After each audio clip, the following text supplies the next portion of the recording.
آئیے ایک سیر کرتے ہیں ماضی میں چل کر لکھنؤ کی۔ لکھنؤ کو باغوں اور مرغزاروں یعنی ہرے بھرے میدانوں، جسے آج کے زمانے میں پارک کہا جاتا ہے، اس کا شہر کہا جاتا تھا۔ اودھ کے حکمرانوں نے خوشنما باغات لگانے اور بلند بالا حسین و جمیل اور مستحکم عمارتیں بنوانے کا بہت شوق تھا۔ آصف الدولہ نے آتے ہی اپنے عالی شان محل، جس کا نام دولت خانہ تھا، اس میں رہائش فرمائی۔ یہ محل مچھی بھون قلعے کے نزدیک تیار کرایا گیا۔ مچھی بھون کا قلعہ مسمار ہو گیا، لیکن دولت خانہ در و دیوار شکستہ کی شکل میں اب تک موجود ہیں۔ شیش محل کے نام سے ان کو جانا جاتا ہے۔ اس محل کی عظمت پارینہ کے نشانات 20ویں صدی کی دوسری دہائی تک موجود تھے۔ نوابان شیش محل کے مورث اعلیٰ نواب حکیم مہدی کو غازی الدین حیدر کے دربار میں بہت ہی قربت حاصل تھی۔ ان کا محل چار باغ میں اس مقام پر تھا جہاں آج ریلوے اسٹیشن موجود ہے۔ اس اسٹیشن کی تعمیر کے لیے حکیم مہدی کی املاک حاصل کی گئی تھی اور اس کے بالعوض شیش محل دیا گیا تھا۔ یہ دولت خانہ آصفی کا حصہ تھا۔ اس کے کھنڈرات بھی اب بھی پرانی عظمتوں کی یاد دلاتے ہیں اور نواب شیش محل کے ورثہ اسی میں آباد ہیں۔ ذی مقدرت حضرات اپنے اپنے مقام ہائے سکونت کو برقرار رکھے۔ آصف الدولہ کو سیر و شکار کا بہت شوق تھا اور اس ذوق و شوق کی آسودگی کے لیے انہوں نے بیبیا پور میں ایک محل بنوایا تھا اور چنٹ میں ایک کوٹھی جس کا نام نصرت بخش تھا تعمیر کرائی تھی۔ 20ویں صدی کے شروع میں ان عمارتوں کے آثار موجود ہیں، لیکن اب ان کا کوئی نشان نہیں ملتا ہے۔ زمانے کی تبدیلیوں کے ساتھ ساتھ ان پر کیا گزری اور اب کیا حال ہے، اس کے بارے میں کچھ کہہ پانا ذرا مشکل پہ۔ البتہ اس جلیل القدر حکمراں کی ممتاز زمانہ یادگاریں بڑا امام باڑہ اور رومی دروازہ اب تک موجود ہیں، جو ایک اہم ٹورسٹ اٹریکشن ہے۔ آصف الدولہ اپنے اسی امام باڑے میں مدفون ہے اور ان کی قبر اب تک زیارت گاہ بنی ہوئی ہے۔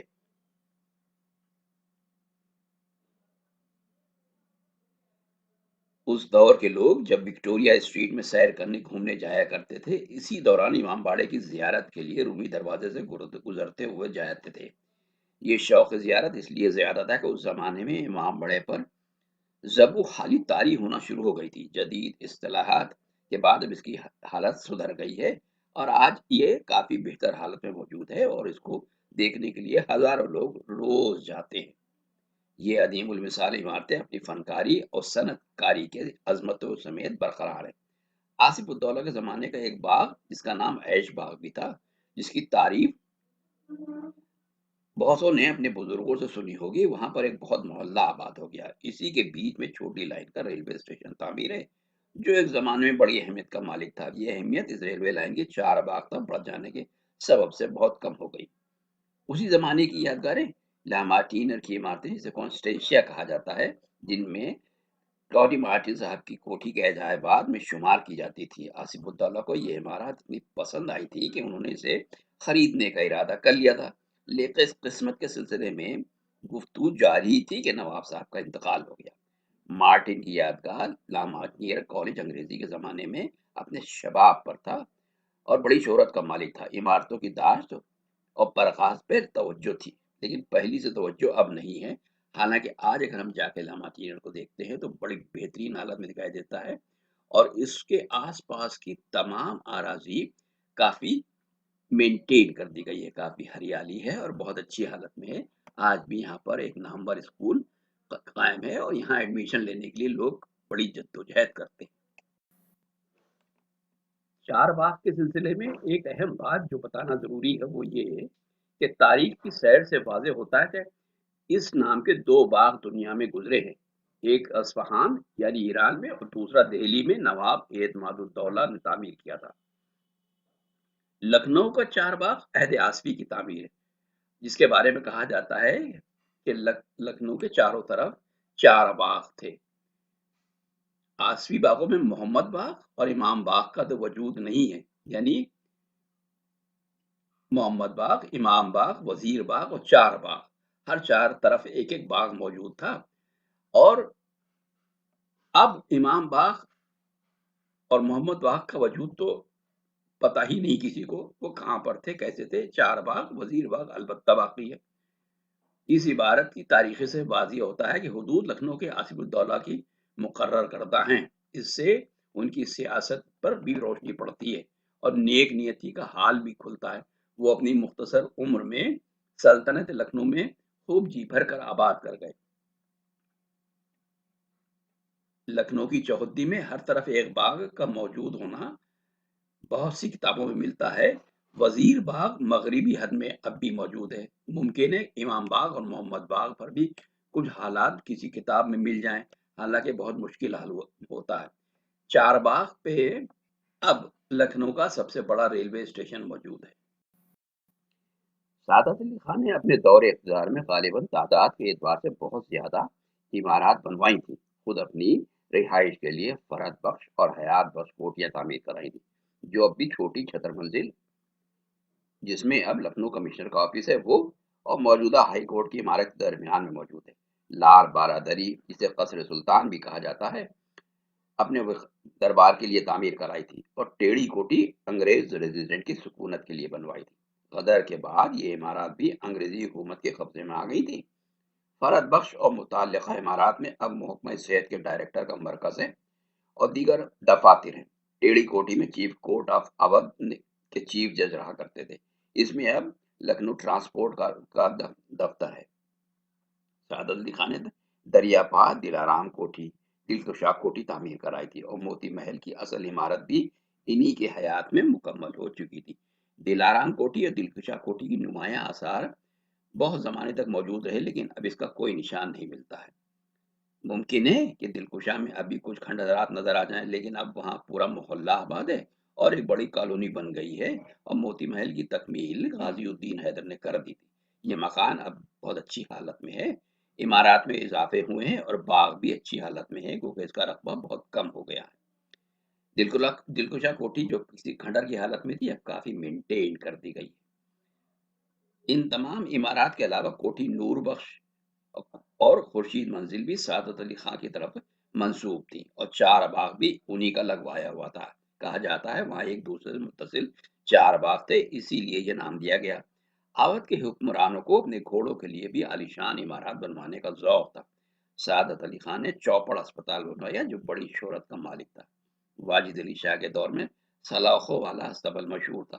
غدر کے بعد اسی استبل میں دیوانی کچہری قائم ہوئی تھی، جہاں وکالت کرنے کا شرف بہت سے لوگوں کو حاصل ہوا ہوگا۔ اس عمارت میں کوئی اب نشان باقی نہیں ہے، اور نئی عمارات بن کر قریب قریب تیار ہو گئی ہیں۔ نتیجہ یہ ہوا کہ پرانے نشانات جتنے بھی تھے وہ غدر کے بعد دھیرے دھیرے مٹتے چلے گئے، اور اب چند عمارتیں ایسی بچی ہیں جو اس دور کی یاد دلاتی۔ سعادت علی خان نے اپنے مقبرے کا کوئی انتظام اپنی زندگی میں نہیں کیا تھا۔ وفات کے بعد وہ اسی علاقے میں مدفون ہوئے، جہاں ان کی بیگم کا مزار اب تک چھتر منزل کے حدود میں موجود ہے۔ حالانکہ یہ چھتر منزل کی حدود سے باہر نکل کر اب باہر آپ کو دکھائی دے گا، سڑکیں بن گئی ہیں اور اب شکل بالکل بدل گئی ہے۔ یہ عمارات ان کے جانشین غازی الدین حیدر نے بنوائی تھی۔ یہ پہلے حکمراں تھے جنہوں نے دلی کی سلطنت کا انکار کرتے ہوئے، ان کی اطاعت رد کرتے ہوئے اپنی خود مختاری کا اعلان کر دیا تھا، اور ان کی بہترین ممتاز زمانہ تعمیر شدہ عمارت شاہ نجف ہے، جو حضرت علی کے مزار مبارک کی اصلی شکل یا شبیہ ہے۔ بادشاہ اور ان کی بیگم اسی ہی عمارت میں مدفون ہے، اور خود انہی کے احتیاط کی بدولت شاہ نجف ابھی اچھی حالت میں موجود ہے اور اچھی حیثیت کا مالک ہے۔ غازی الدین حیدر کے بعد نصیر الدین حیدر سربراہ آرائے سلطنت ہوئے تھے۔ انہوں نے حضرت گنج کا علاقے کی بنیاد ڈالی اور خود اپنے لیے ایک کربلا ڈالی گنج بار بنوائی تھی، جہاں وہ مدفون ہے۔ یہ کربلا بہت بڑے رقبے میں واقع ہے، لیکن اس کی ترقی اور فلاح کے لیے کوئی انتظام نہیں کیا گیا، چنانچہ حالت روز بروز خراب ہوتی جا رہی ہے۔ موجودہ صورتحال کیا ہے، اس کے بارے میں بتا پانا ذرا مشکل ہے۔ آخری تین تاجدار محمد علی شاہ، امجد علی شاہ اور واجد علی شاہ تھے۔ محمد علی شاہ کا تعمیر کردہ امام باڑہ چھوٹا امام باڑہ کے نام سے موسوم ہے، اور جہاں وہ خود دفن ہے۔ ایک انتہائی خوبصورت اور صدی سے زائد دلہن کہلانے کا مستحق ہے یہ امام باڑہ۔ انہوں نے اپنی حیات میں اس امام باڑے کی بقا اور فلاح کا اتنا مکمل انتظام کر دیا تھا کہ اس کا کاروبار بڑے اور منظم پیمانے پر اب تک برقرار ہے۔ اس زمانے کے ستم شاریوں نے بہت کچھ دخل اندازی کر دی ہے، لیکن پھر بھی اس امام باڑے کی عظمت بہت بڑی حد تک برقرار ہے۔ البتہ اس کی جگہ میں کچھ نظارگی کا جو حسن اور جمال بادشاہ نے اس میں امام باڑے میں پیدا کرنا چاہتا، وہ پایا تکمیل تک نہ پہنچ سکا اور ان کا انتقال ہو گیا۔ اس امام باڑے کی جانب عالیشان اور بہت خوبصورت جامع مسجد ہے۔ بادشاہ نے دوسری جانب ستکھنڈا تعمیر کرانے کا ارادہ کیا تھا۔ 7 منزل کی ایک کے اوپر دوسری منزل اور 7ویں منزل کے اوپر عالیشان قبہ بن جانے کے بعد امام باڑے کا حسن دوبالا ہو جاتا، لیکن چند منزلوں سے زیادہ عمارت نہ بن سکی۔ اس کے کھنڈرات ابھی بھی موجود ہیں، لیکن ان کو اب کھٹر کہنا اس لیے مناسب نہیں کیونکہ اس کو مینٹین کر دیا گیا ہے اور اس کی حالت میں سدھار کر دیا گیا ہے اور اس کو لوگ دیکھنے جاتے ہیں۔ بعض لوگوں کو ستکھنڈے کا نام بھی یاد ہے، لیکن اس کے معرض وجود میں آنے کا حال دنیا بھول چکی ہے اور غالباً آثار منہدم ہو جانے کے بعد ستکھنڈے کا نام بھی فراموش ہو جائے گا۔ یہ اس لیے کہہ رہا ہوں منہدم ہو جانے کا، کیونکہ جتنے نشانات موجود تھے پہلے، جتنی عمارات موجود تھی، وہ آخر دھیرے دھیرے منہدم ہوتی گئی اور غائب ہو گئی، صفحہ ہستی سے مٹ گئی۔ امجد علی شاہ کی زیادہ تر توجہ حضرت گنج کے علاقے پر کی تھی۔ وہاں کی پرانی عالی شان عمارتیں انہی کی کرم گستری کا نتیجہ تھی اور سبطۂ ناباک کا ایسا عظیم المرتبت علاقہ انہی کی بدولت معرض وجود میں آیا تھا۔ یہاں ان کی ابدی خوابگاہ، جس کا احترام کرتے ہوئے ان کے بعد ان کے جانشین واجد علی شاہ نے یہ تمام عمارات بنوائی تھی، جن کے داخلے کا عظیم الشان صدر دروازہ اب مال روڈ پر یعنی ایم جی روڈ پر ہے اور وہ اپنی عظمت پارینہ کی یاد دلاتا ہے۔ لیکن گزشتہ برسوں میں پے در پہ شرمناک اور عبرتناک واقعات، ایسے حالات رونما ہوئے کہ سبطۂ نبات کی حال زار پر ہم کو خون کے آنسو رلاتے ہیں۔ یہ اس وقت کی بات ہے جب اس کی حالت کافی خراب تھی۔ اب جو ٹرسٹی ہیں انہوں نے امام باڑے کو مینٹین کر دیا ہے اور یہاں باقاعدہ مجلسیں ہوتی ہیں اور کافی آباد ہے، اور اس کے چاروں طرف کی اراضی پہ جس طریقے سے لوگوں نے قبضہ کر کے اپنے مکانات بنا لیے تھے، اس کی وجہ سے وہ انکروچمنٹ اس کی خوبصورتی کو کم کرتا ہے۔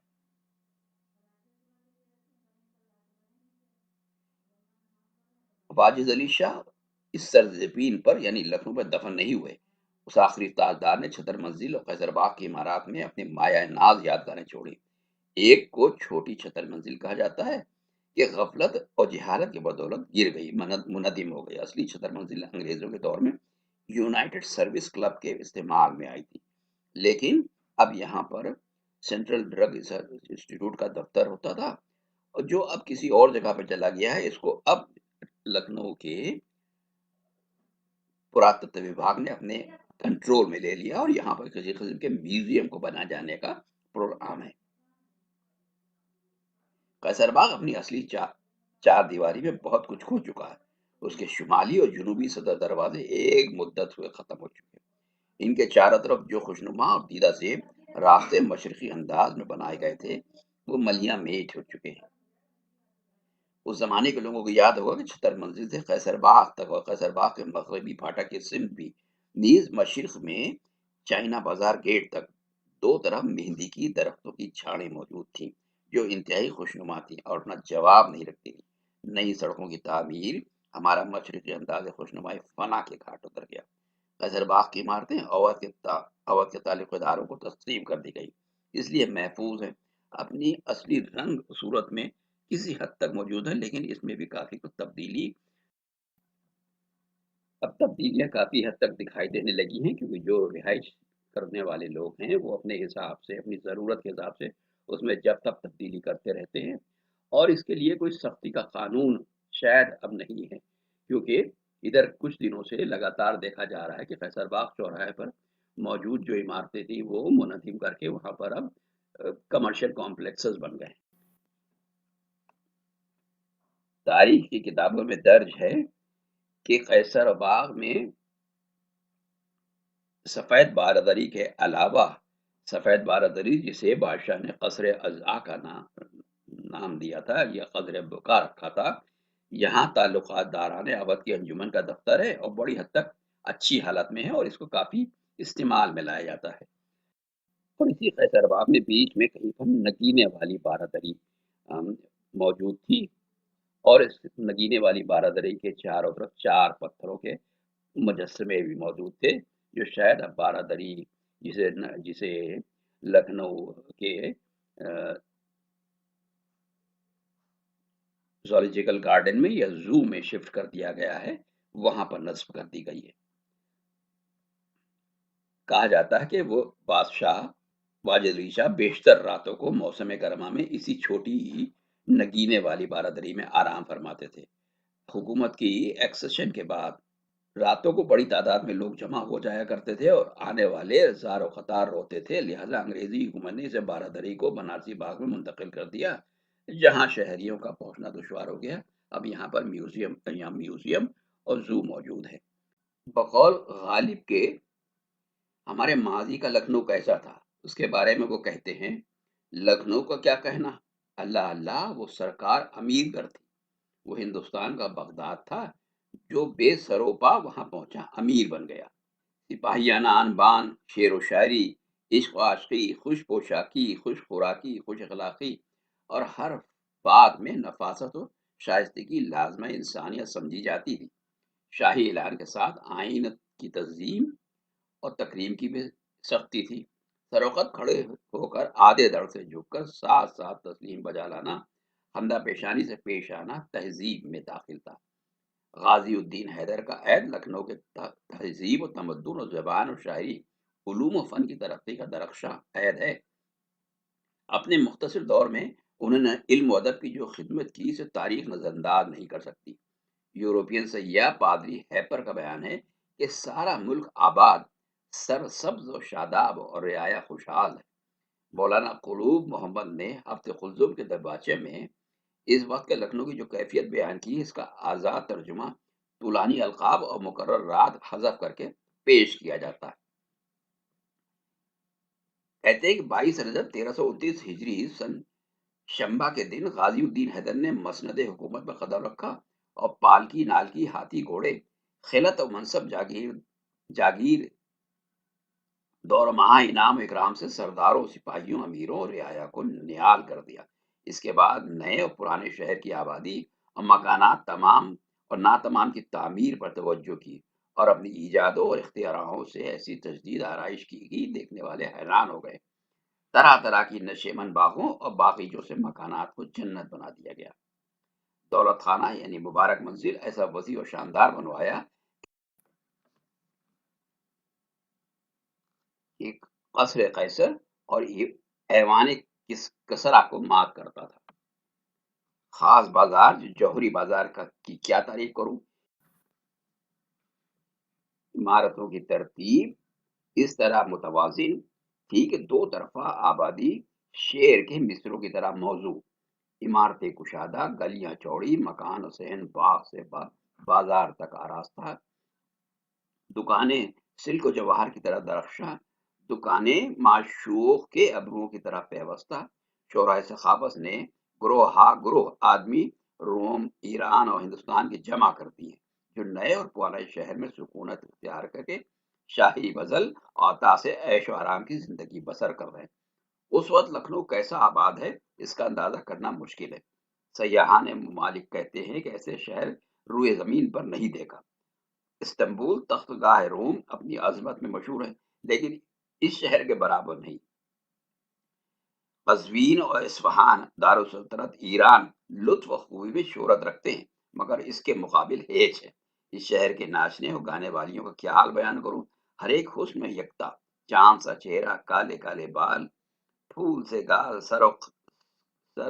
سرو کا قد، حور کی صورت، پری کی خصلت، ہرن کی چھلبل، چکور کی چال، مور کی مست تارے کی طرح چمکتی، کوٹھوں پر دل چھیننے اور جان لٹنے کو بیٹھتی ہیں۔ چوک میں ملک کی نفیس اور نادر اشیاء کی خرید و فروخت کا ہنگامہ گرم ہے۔ لال و بدخشاں، یاقوت و درخشاں، گوہر خلطاں، اسلحہ خوش اور تر میوے، کوہ پیکر ہاتھی، رفتار گھوڑے، بار بردار اونٹ اور دوسری چیزوں سے بائع و مشتری ہزاروں کماتے ہیں۔ اس طرح کا اتنا سامان موجود ہے کہ پوری سلطنت کا ساز و سامان ایک دن میں خریدا جا سکتا ہے اور پوری فوج کا اسلحہ بے توقف مہیا کیا جا سکتا ہے۔ ایک گھڑی دن رہے عجیب سما ہوتا ہے۔ ایک طرف یعنی کوٹھوں پر رقص و آہنگ کا دریا معزل ہے، دل فریبی اور دل ربی کا بازار گرم ہے، دوسری طرف زرفا اپنے لطیفوں سے اعلیٰ ذہانت کا مظاہرہ کر رہے ہیں۔ کہیں قصہ کو انتہائی فصاحت کے ساتھ قصہ بیان کر رہا ہے، کہیں بازیگر اپنے کرتب و نٹ رسی پر اپنے ہنر دکھا رہا ہے، کہیں رزم و بزم کے مرقع ہاتھی گھوڑوں کی تصویریں، عاشق و معشوق کے راز و نیاز، پہاڑوں اور آبشاروں کے مناظر مصور دیواروں پر نصب کی اپنے فن کی نمائش کر رہا ہے۔ تماشائیوں کا ہر طرف ہجوم ہے، دنیا میں جتنے ہی صاحبان کمال ہیں سب کھنچ کر آ گئے۔ اب کسی ملک میں برائے نام کوئی رہ گیا ہو؟ غزنی میں محمود غزنوی کے زمانے میں 1000 مدرسے تھے۔ ہم بے تکلف کہہ سکتے ہیں اگر لکھنؤ میں گنے جائیں تو اس وقت سے بہت زیادہ نکلیں گے۔ سلطان حسین نے بڑی کوشش سے اپنے شہر میں 114 شاعر جمع کیے تھے۔ ہم بغیر کسی شبہ کے کہہ سکتے ہیں کہ لکھنؤ کے ہر محلے میں اس سے زیادہ شاعر موجود ہیں۔ سلطان ابراہیم عادل شاہ نے کثیر رقم خرچ کر کے اہل و نغمہ اور سرود کو جمع کیا، جس کی تعداد مرد و عورت سب ملا کر 900 تک پہنچی۔ اسی مناسبت سے اس شہر کا نام نورس پور رکھا گیا۔ اس شہر میں صرف ایک محلہ فرنگی محل کی گرد و پیش اگر شمار کیا جائے تو اس سے زیادہ نکلیں گے، اور اس پر دوسرے صاحبان کا ہنر خیاس کر لیجئے۔